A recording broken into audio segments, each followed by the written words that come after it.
आज दिल्ली में हुंकार और कल अयोध्या की मिल्कीपुर सीट पर होगा आर पार। ऐसा लग रहा है योगी ने अरविंद केजरीवाल और अखिलेश यादव दोनों की नींद उड़ा दी है।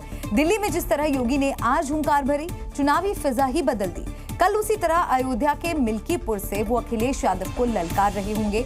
यानी आज जो दिल्ली में हुआ उसने अरविंद केजरीवाल की नींद उड़ा दी और कल अयोध्या में योगी जिस तरह चुनावी आगाज करने वाले हैं उसने अखिलेश को टेंशन दे दी। यानी योगी का AAA फॉर्मूला हिट होता दिख रहा है, जिसके जरिए सीएम योगी ने अरविंद, अखिलेश और अयोध्या तीनों को साधने की रणनीति बनाई थी।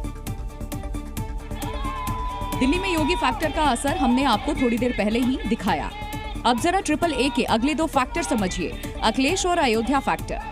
मिल्कीपुर में उपचुनाव के ऐलान के बाद योगी की पहली रैली होगी। करीब 50,000 लोगों को जुटाने का टारगेट रखा गया है। साथ ही हर बूथ से लोगों को लाने की तैयारी है। इसके लिए कैबिनेट मंत्री स्वतंत्र देव खुद कमान संभाल रहे हैं। यानी अयोध्या की आखिरी लड़ाई में योगी कल सीधे एंट्री करेंगे, जो अखिलेश को सीधा चैलेंज होगा। योगी की रैली से पहले बीजेपी ने एक और दांव चला। बीजेपी ने बाबा गोरखनाथ को योगी की रैली का संयोजक बनाया है। बाबा गोरखनाथ टिकट कटने के बाद नाराज चल रहे थे। यानी इस दांव से बीजेपी ने बागियों को भी साथ लिया। यानी महाकुंभ में भक्ति की डुबकी से मिली शक्ति ने योगी को एक तीर से 3 निशाने साधने का मौका दे दिया। वो मौका जो दिल्ली से अयोध्या तक विरोधियों का गेम बिगाड़ने का दम रखता है। एक तरफ कल योगी की एंट्री हो रही है तो दूसरी तरफ मिल्कीपुर में फरसा फैक्टर। अब तक सभी दल दलित वोट पर नजर गड़ाए थे, लेकिन जैसे ही दलित वोट बैंक के 3 दावेदार आए, कहानी पलट गई और अब इस खेल में ब्राह्मण बाजीगर बन गए हैं। लिहाजा बीजेपी और एसपी दोनों ने ब्राह्मण नेताओं को चुनाव की कमान सौंप दी। सपा की तरफ से पहले ही पवन पांडे मोर्चा संभाले थे।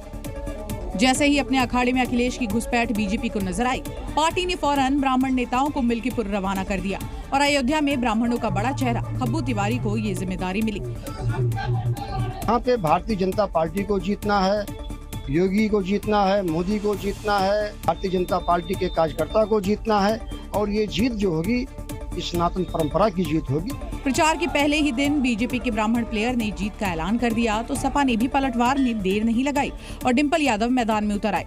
बहुत ही सोची समझी रणनीति के तहत भारतीय जनता पार्टी और सरकार वाले लोग चाहते हैं कि मिल्कीपुर चुनाव में समाजवादी पार्टी हारे, लेकिन मुझे पूरी उम्मीद है कि मिल्कीपुर से समाजवादी पार्टी जिस भी तरह का ये लोग साजिशें कर रहे हैं उसको सब साजिशों को खत्म करते हुए या उनको लांघते हुए मिल्कीपुर उपचुनाव जीतने जा रहे हैं। बीजेपी और सपा दोनों जीत के दावे कर रहे थे तो उसके पीछे इस सीट का अपना अपना जातीय गणित है। यहाँ दलित करीब 1,20,000 हैं, लेकिन एसपी, बीजेपी और चंद्रशेखर की पार्टी 3 दावेदार दलित वोट पर हक जमा रहे हैं। इसलिए 60,000 ब्राह्मण वोटर मिल्कीपुर में ट्रम्प कार्ड बन गए हैं और इस वोट बैंक पर सबसे बड़ा दावा बीजेपी का है। हालांकि सपा भी अगड़ा वोटर बैंक पर सेंधमारी के लिए PDA+ फॉर्मूला लाई है, लेकिन अयोध्या में हार की गिल्ट के बाद भी सपा को सवर्ण वोट देंगे। जवाब तो नतीजे ही बताएंगे और इसी पर तय होगा कि 2027 में अखिलेश का PDA एक्सटेंशन काम आएगा या नहीं। केंद्र सरकार और पश्चिम बंगाल की ममता सरकार के बीच सियासी तल्खी जग जाहिर है। मुख्यमंत्री ममता बनर्जी ने नेताजी सुभाष चंद्र बोस की जयंती के मौके पर एक बार फिर केंद्र सरकार को आड़े हाथ लिया और इस कार्यक्रम की शुरुआत ममता बनर्जी ने शंखनाद से किया। उसके बाद ममता बनर्जी अपने चिर परिचित अंदाज में आ गईं और पश्चिम बंगाल के हिस्से के फंड को लेकर निशाना साधा। दीदी ने आरोप लगाया कि बंगाल सरकार चाय बागानों में काम करने वालों को जमीन का पट्टा दे रहे हैं और घर बनाने के लिए 1,20,000 रुपए भी दे रहे हैं, जिसमें 12 लाख रुपए आधे लोगों को दे दिए गए। बाकी बचे 16 लोगों के लिए फंड केंद्र से नहीं मिल रहा है। ममता बनर्जी ने कहा कि अभी तक हमारे हिस्से का फंड केंद्र सरकार से नहीं मिला, लेकिन हम उनके सामने हाथ नहीं फैलाएंगे। सेंट्रल गवर्नमेंट हमको नहीं दे रहा है, लेकिन हम भीख नहीं मांगते हैं, हम अधिकार का साथ लड़ाई करते हैं, इज्जत का साथ लड़ाई करते हैं। इससे पहले भी ममता बनर्जी ने केंद्र सरकार पर गंगा सागर मेले को नजरअंदाज करने का आरोप लगा चुकी हैं। उन्होंने कहा है कि केंद्र कुंभ मेले पर करोड़ों खर्च करता है, लेकिन गंगा सागर के लिए कोई मदद नहीं की।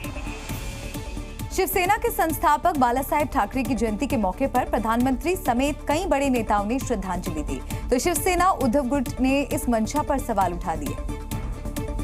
प्रधानमंत्री नरेंद्र मोदी ने अपनी सोशल मीडिया पोस्ट में लिखा कि मैं बाला साहेब ठाकरे जी को उनकी जयंती पर श्रद्धांजलि अर्पित करता हूं। जन कल्याण और महाराष्ट्र के विकास के प्रति उनकी प्रतिबद्धता के लिए उन्हें व्यापक रूप से सम्मान और याद किया जाता है। जब बात अपनी मूल्य मान्यताओं की आती थी तो वो समझौता नहीं करते थे और हमेशा भारतीय संस्कृति के गौरव को बढ़ाने में योगदान देते थे। लेकिन प्रधानमंत्री की इस श्रद्धांजलि पर शिवसेना उद्धव गुट ने कड़ी प्रतिक्रिया दी। शिवसेना नेता संजय राउत ने बाला साहेब को सच्ची श्रद्धांजलि के लिए भारत रत्न की मांग उठा दी। आप ये ट्विटर पर श्रद्धांजलि देने से अच्छा होगा आप बाला साहब ठाकरे को भारत रत्न देते दीजिए ना। ऐसे लोगों को आपने 10 साल में भारत रत्न दिया है जिनका नाम लोगों को मालूम नहीं है।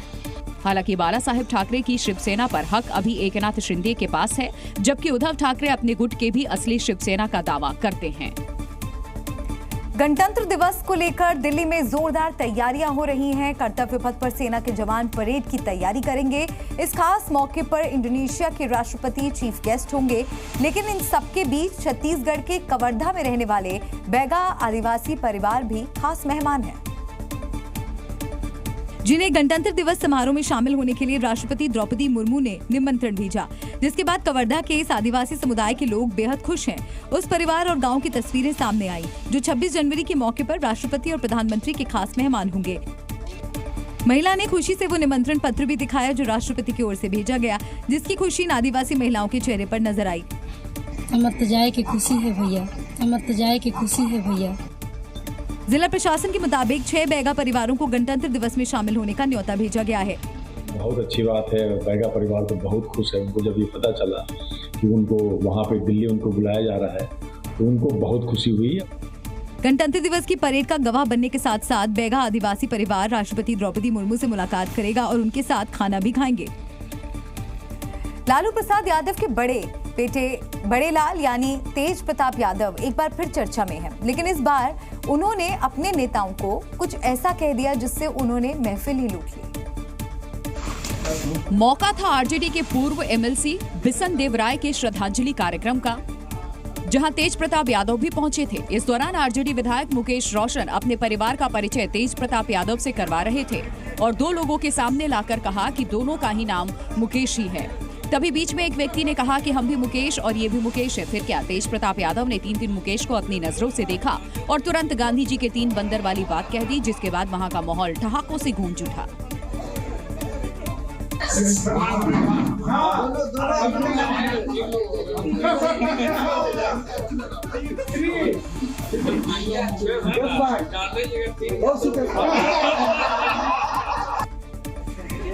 तेज प्रताप का ये वीडियो 20 जनवरी का बताया जा रहा है, जो खूब वायरल हो रहा है। यूपी के हरदोई से ठगी का एक बेहद ही हैरान कर देने वाला मामला सामने आया, जिसमें एक पूर्व विधायक ने यूपी के मंत्री की बहन से लाखों की ठगी की, जिसका आरोप गाजीपुर के पूर्व विधायक सुभाष पासी पर लगा, जिन्हें कोर्ट के आदेश पर यूपी पुलिस मुंबई से पकड़ कर लाई। आरोप है कि मुंबई में प्रॉपर्टी दिलाने के नाम पर सुभाष ने मंत्री की बहन से 49 लाख रुपए लिए, लेकिन प्रॉपर्टी नहीं दी, जिसके बाद सुभाष पासी के खिलाफ 2023 में धोखाधड़ी और फर्जीवाड़ा करने का केस दर्ज किया गया था, जिसके बाद से सुभाष पासी और उनकी पत्नी फरार चल रहे थे। 2023 का धोखाधड़ी का केस है, जिस संबंध में माननीय न्यायालय कई बार आदेश दे चुका था कि माननीय न्यायालय में इनको प्रस्तुत होना, लेकिन ये प्रस्तुत नहीं हो रहे थे। इसी संबंध में दोनों के विरुद्ध माननीय न्यायालय द्वारा एनबीडब्ल्यू निर्गत किया गया था। आरोपी सुभाष पासी मुंबई के जुहू चर्च इलाके में रहते हैं, जो 2012 में समाजवादी पार्टी के टिकट से विधायक थे, लेकिन 2021 में बीजेपी में शामिल हो गए। गिरफ्तारी के बाद उन्होंने लेन देन की बात कैसे बताई, आप भी सुनिए। लेन देन से किया था अक्षय अग्रवाल लखनऊ के। हालांकि अभी सुभाष पासी की पत्नी पुलिस की गिरफ्त में नहीं आई है।